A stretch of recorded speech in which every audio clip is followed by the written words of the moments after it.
आप जानते हो कि एसएससी सीजीएल की एग्ज़ाम डेट आउट हो चुकी है। 1 से 13 दिसंबर के बीच में अपना एग्ज़ाम कंडक्ट होने वाला है एसएससी सीजीएल का। तो इसके लिए हमें ज़रूरत है कंप्लीट स्ट्रेटेजी की, ताकि हम अच्छा परफॉर्मेंस कर पाएँ अपने कम समय के अंदर। तो इसके लिए मैं एक शानदार वीडियो आप सभी के लिए लेके आया हूँ।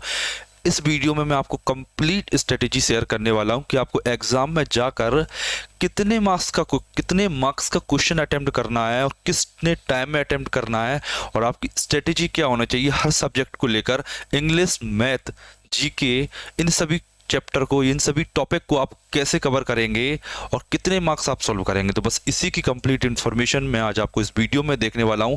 हर बार की तरह कुछ इन्फॉर्मेटिव बता कर जाऊंगा। तो अगर इस चैनल पर नए हो तो जल्दी से सब्सक्राइब कर दीजिए। अगर वीडियो अच्छी लगती है तो इसे लाइक भी कीजिए। देखिए, मैं आपको बताने जाऊंगा कि आप देखिए क्या अटेम्प्ट करते हो। जब भी क्वेश्चन आप अटेम्प्ट करते हो तो आपको टाइम ये सोचने में पहले ये लगाना पड़ता है एग्जाम में जाके कि कितने क्वेश्चन किसके अटेम्प्ट करूं। आप क्या करते हो, सबसे पहले आप भागते हो कि 25 क्वेश्चन मैं मैथ्स के अटेम्प्ट करूंगा, 25 क्वेश्चन मैं इंग्लिश के क्वेश्चन अटेम्प्ट करूंगा, 25 ही रीजनिंग के और 25 ही जीके करूंगा। तो ये थोड़ी बसड़बाजी हो जाती है दिमाग में बहुत ज़्यादा। तो ये हमें बहुत ज़्यादा दिमाग खराब कर देती है कि एग्जाम में ना टाइम मिल पा रहा है क्वेश्चन करने के लिए, ना तो अपनी एफिशिएंसी आ पा रही। तो इसके लिए हमें ज़रूरत है कि अब प्रॉपर तरीके से हम एक स्ट्रेटेजी बना के यहाँ एग्जाम से पहले ही, एग्जाम में नहीं, एग्जाम में बनाओगे तो डिफिकल्ट हो जाएगा, एग्जाम से पहले ही अपने अकॉर्डिंग आपको सोचना है क्या कि मेरा मैथ्स कैसा है, मेरी इंग्लिश कैसी है, मेरा रीजनिंग कैसी है, मेरा जीके कैसी है। ये सभी बातों के आंसर आपको पता होने चाहिए। ठीक है, इन सभी बातों के आंसर आपको पता होने चाहिए अच्छी तरह से कि आपका कौन सा पोर्शन स्ट्रांग है और कौन सा पोर्शन वीक है। उसी के अकॉर्डिंग आप खुद की स्ट्रेटेजी बनाओगे। मैं तो आपको बताऊंगा ही, लेकिन खुद की स्ट्रेटेजी आप कैसे बनाओगे वो भी मैं आज आपको बताऊंगा। देखिए, कंप्लीट स्ट्रेटेजी आज हम डिस्कस करेंगे आपके साथ में।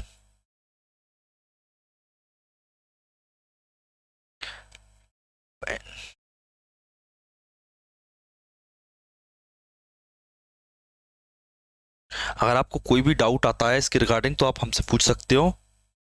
एक सेकेंड्स। देखिए, आप कंप्लीट देखिए, सबसे पहले मैं आपको बताऊंगा आज की मैथ्स की स्ट्रेटेजी आप क्या रखोगे। ठीक है, कंप्लीट स्ट्रेटेजी पहला तो आता है हमारा मैथ्स की। मैथ्स में हम कैसा क्या करें कि हमारे बेस्ट स्कोर हमको मिल पाए। देखिए, मैथ्स में भी दो टाइप के लोग आते हैं, क्या कि पहले वो जिनका मैथ्स हद से ज़्यादा स्ट्रांग होगा, हद से ज़्यादा मतलब कि वो शानदार तरीके से मैथ्स पे उनकी कमांड होगी और वो इस लायक हैं कि 20 से 25 के बीच के क्वेश्चंस को वो कर पाएंगे। ठीक है, तो देखिए दो टाइप से आप इसे करोगे। Just a second.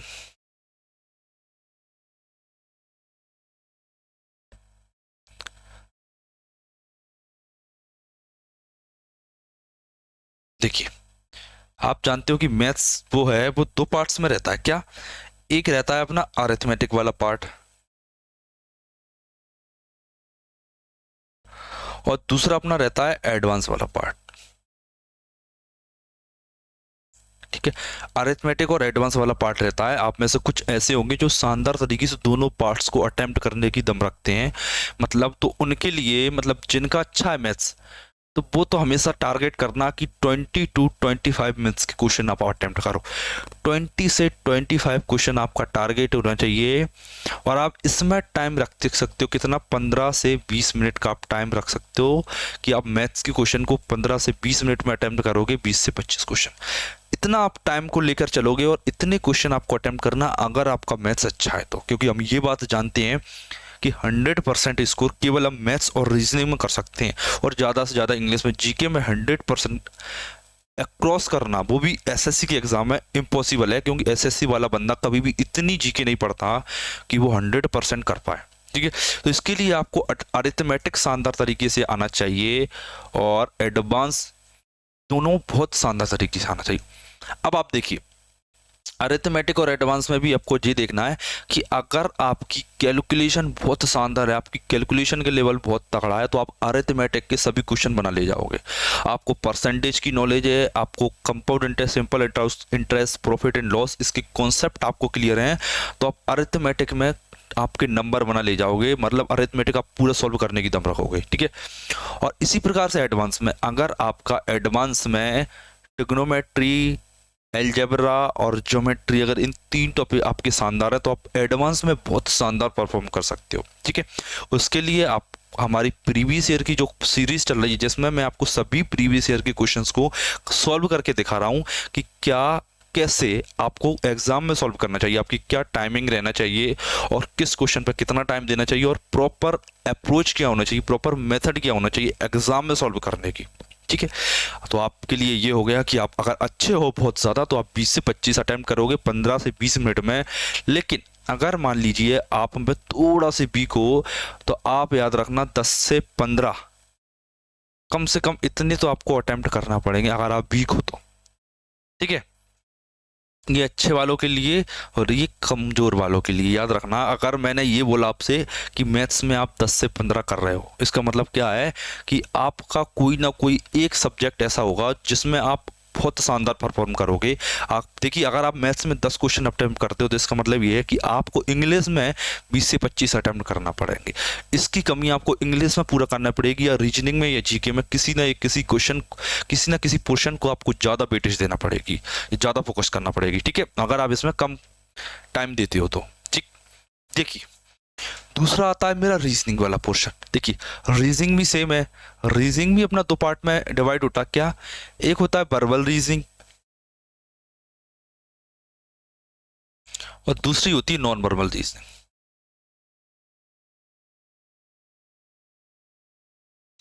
रीजनिंग के साथ भी सेम बात है, इसमें भी आप 22 से लेकर 25 क्वेश्चंस तक अटेम्प्ट कर सकते हो विद इन 15 मिनट्स। कितना टाइम?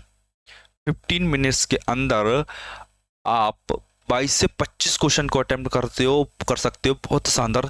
देखिए, आप जो 2 से 3 क्वेश्चन छोड़ के आओगे वो किस्मत पे डिपेंड करेगा कि नंबर सीरीज वाले क्वेश्चन वो आपको कैसे देता है। नंबर सीरीज और थोड़े डिफिकल्ट टाइप के क्वेश्चन, क्या आप उनमें लॉजिक लगा पाते हो एट द टाइम? अगर आपने प्रैक्टिस करी है तो आप लगा लोगे, लेकिन कुछ क्वेश्चन तो आपको छोड़ने ही पड़ेंगे जो टाइम कंज्यूम है। कभी भी क्वेश्चन को ईगो पर मत लेना। ईगो पर मतलब कि ये क्वेश्चन क्यों नहीं हो रहा, मुझे इस क्वेश्चन को करना है, इस टाइप के क्वेश्चन तो मुझे आते हैं। कभी भी ये बातें मत सोचना एग्जाम में। देखना, 5 से 10 सेकंड देना, अगर समझ में आए तो अटेम्प्ट करना, अदरवाइज छोड़ देना। स्किप स्ट्रेटजी बहुत शानदार रहती है। आपको क्वेश्चन को करने के साथ साथ आपको क्वेश्चन को छोड़ना भी आना चाहिए। आप करना तो जानते हो, इसके अलावा आपको छोड़ना भी आना चाहिए कि किस क्वेश्चन को मुझे स्किप करना है, ठीक है। तो आपकी वर्बल रीजनिंग भी शानदार होनी चाहिए। नॉर्मल नॉर्मली इजी रहती है तो आप इसे कर सकते हो। देखिए, अगर आपकी वीक है तो भी आप मिनिमम 15 क्वेश्चन तो अटेम्प्ट करना ही होगा आपको रीजनिंग के अंदर। कम से कम 15 क्वेश्चन आप अटेम्प्ट करोगे रीजनिंग के अंदर, इतनी तो आपको काबिलियत रखना पड़ेगी, आप रीजनिंग को 15+ क्वेश्चन कर पाओ, ठीक है। इंग्लिश में भी आप जानते हो, इंग्लिश में भी आपका अगर देखिए क्या क्या होता है, कभी कभी क्या होता है कि आपका अगर मैथ्स और रीजनिंग स्पेशल है, मतलब आप अच्छे से जानते हो, तो उन बच्चों का ज़्यादातर क्या होता है कि इंग्लिश थोड़ी सी वीक रह जाती है। तो आप क्या करोगे, इंग्लिश में आप 10 से 15 क्वेश्चन को अटेम्प्ट कर सकते हो अगर आपकी वीक है इंग्लिश तो, ठीक है। वही 10 मिनट के अंदर, 10 मिनट आप इसे दोगे और 10 से 15 के क्वेश्चन के अंदर आप इन्हें अटेम्प्ट करोगे 10 से 15। और आपकी अगर इंग्लिश अच्छी है तो आप इसमें दोगे टाइम तो 20 से 25 क्वेश्चन आराम से आप अटेम्प्ट कर सकते हो। इंग्लिश अगर आपकी अच्छी है, आपने मैथ्स की जगह इंग्लिश में टाइम दिया है तो, ठीक है। 3 सेम इसमें होता है। क्या? पहले ही आपकी वोकैब शानदार होना चाहिए, वोकेबलरी का लेवल आपका बहुत शानदार होना चाहिए। दूसरी, आपका ग्रामर वाला पोर्शन, जो ग्रामर वाला पोर्शन होता है वो आपका तगड़ा होना चाहिए, मतलब नॉट आप एरर फाइंडिंग हो, जो सभी प्रकार के एरर टाइप के क्वेश्चन आते हैं वो सभी आपको आना चाहिए अच्छे से, और ग्रामर के रूल याद हो आपको। और लास्ट आता है अपना कॉम्प्रिहेंशन वाला पार्ट भी आपका मजबूत हो तो आप इंग्लिश में बहुत शानदार स्कोर कर सकते हो, ठीक है। आपको माइंड में क्लियर रखना है कि मेरा कौन सा पोर्शन वीक है और मैं एग्जाम में जाकर किस टॉपिक के कितने क्वेश्चन अटेम्प्ट करूंगा और इतने टाइम में करूंगा। माइंड में कैलकुलेशन चल रही है कि सर मैंने 2 कर लिए, 5 कर लिए, 8 कर लिए, 10 कर लिए, इस टाइप से, ठीक है। अगर आपको कुछ और स्ट्रेटेजी अगर आपको पता हो और आप शेयर करना चाहते हो तो मेरे साथ आप कमेंट में लिख सकते हो कि सर ये भी पॉसिबल है, हम इस तरीके से भी कर सकते हैं। तो मैं वो तरीका भी आप सभी स्टूडेंट के साथ शेयर कर दूंगा। अगर मुझसे कोई गलती हो गई हो तो आप मुझे बता सकते हो, और कोई आपका नया आइडिया हो तो आप वो भी मुझे बता सकते हो कि सर ये बेस्ट रहता है। ठीक है, देखिए जीके है। देखिए जीके में मैं आपको बताऊं तो आपको मेनली फोकस कैसे करना है। देखिए आप सबसे पहले फोकस करना स्टैटिक जीके पर, स्टैटिक जीके पर। ठीक है, दूसरा फोकस आप किस पर करोगे? करंट अफेयर पर। देखिए अगर आपका इतना पोर्शन कर लेते हो तो आपको, देखिए मैं जानता हूँ ये बात, एसएससी का हर बंदा ये बात जानता है कि एसएससी में कोई भी बंदा 10 से 15 क्वेश्चन से ज़्यादा राइट क्वेश्चन नहीं कर सकता है। 10 से 15 मैक्सिमम है, मैक्सिमम लिमिट है एक बंदे की जो उसने अच्छे से तैयारी की होगी ऐसे जीके की, तब जाके वो 10 से 15 मैक्सिमम अटेम्प्ट कर सकता है। ये इसका मैक्सिमम क्राइटेरिया है, और मिनिमम भी यही है। आपको 10 से 15 की रेंज में क्वेश्चन अटेम्प्ट करना है, चाहे आपका सही हो जीके या गलत हो, आपको अच्छी आती हो या नहीं आती हो, आपको 10 से 15 के बीच में अटेम्प्ट करना है, सही अटेम्प्ट करना है। गलत क्वेश्चन को आप छोड़ोगे, इसके मैं मानता हूँ मैक्सिमम 5 मिनट में आप अटेम्प्ट करोगे इन सभी क्वेश्चन को।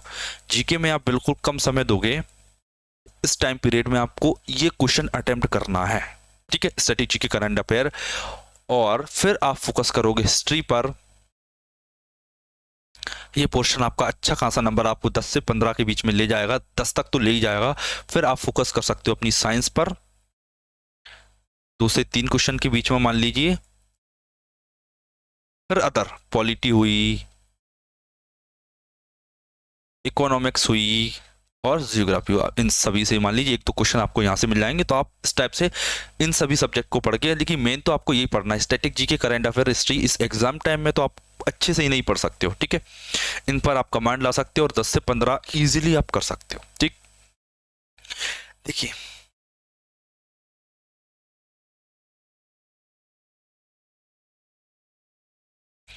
इन सभी के बाद अगर मैंने आपको स्ट्रेटेजी से बता दी कि मैथ, इंग्लिश, जीके, रीजनिंग कैसे करना है, तो आप देखिए अगर आपका लेवल देखिए, अगर आप थोड़े से मैथ में कमजोर हो तो आप मैथ्स में 10 से 15 के बीच में अटेम्प्ट करोगे, 24 मार्क्स आपको लेके आना है कम से कम। ठीक है, 20 से 25 रीजनिंग के आपको करना होंगे, तो आप 40 मार्क्स इसमें ला सकते हो रीजनिंग में। और इंग्लिश में, इंग्लिश भी आपकी अच्छा होना चाहिए, 20 से 22 के बीच में 40 आप इसमें मार्क्स ला सकते हो। 15 से 17 के बीच में मतलब कि 30 आप इसमें ला सकते हो। वैकेंसी ज़्यादा है, नंबर ऑफ कैंडिडेट्स जाता है, तो इसमें चांस है 130 पर आप थोड़ा सा सेफ फील करोगे। मैंने टारगेट बना के चला है 130 का, इससे प्लस आपको लेके आना है, इससे ज़्यादा लाने की कोशिश आपको करना है। मिनिमम क्राइटेरिया ये तो आपका कि आपको सर इतना तो करना ही होगा, एग्जाम आप देने जा रहा है एसएससी का, तो ठीक है एसएससी सीजीएल का भी एग्जाम देने जा रहे हैं, तो आप में इतनी तो एबिलिटी होना चाहिए कि आप इतना तो मिनिमम क्राइटेरिया क्रॉस कर पाओ, ताकि आप मीन्स के लायक बन पाओ। ठीक है, जब प्री का हो जाएगा तब मीन्स के बारे में भी बात करेंगे हम शानदार तरीके से। देखिए ये हो जाती है उन लोगों के लिए जो सर सोचते हैं कि मैथ्स कमजोर है, मैथ्स कमजोर है, लेकिन 10 से क्वेश्चन कम मत करना, भले कितना ही कमजोर हो।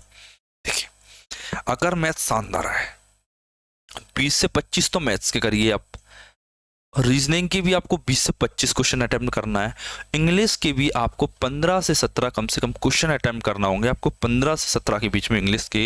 और रीजनिंग का एज यूजुअल जीके के लिए आपको 10 से 15 के बीच में आप रह सकते हो जीके में एज यूजुअल। ठीक है, इन सभी क्वेश्चन को आप 40 आप देखोगे तो टोटल 130 के आसपास आप पहुंच जाओगे। इतने पर तो आपको पहुंचना है।